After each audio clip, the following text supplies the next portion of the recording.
وصفات وتجهيزات المدارس. في الخلاط حطيت 4 بيضات، عليهم كوباية سكر، باكت فانيليا، معلقة صغيرة خل، وهنضرب الكلام ده كله كويس قوي مع بعضه لحد ما لونه يفتح ويبقى معايا بالشكل ده.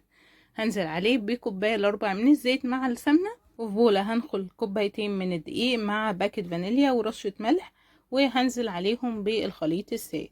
هقلب الكلام ده كله كويس مع بعضه، وبعدين هنزل بنص كوباية مية سخنة، وممكن طبعا نستبدل المية بالحليب السخن.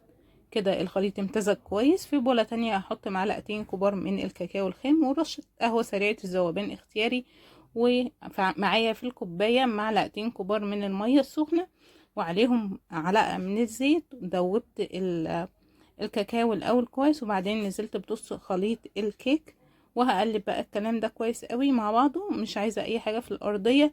وهبدأ ان انا اجهزه او احطه في الاطباق الفويل دي، بتكون اسهل في وقت المدارس بدل ما نقعد نقطع الكيك والكلام ده. رصيتهم بقى في صينية ألومنيوم ودخلتهم على فرن سخن على درجة حرارة 160 على الرف الأوسط. خدت معايا في الفرن حوالي ساعة إلا ربع.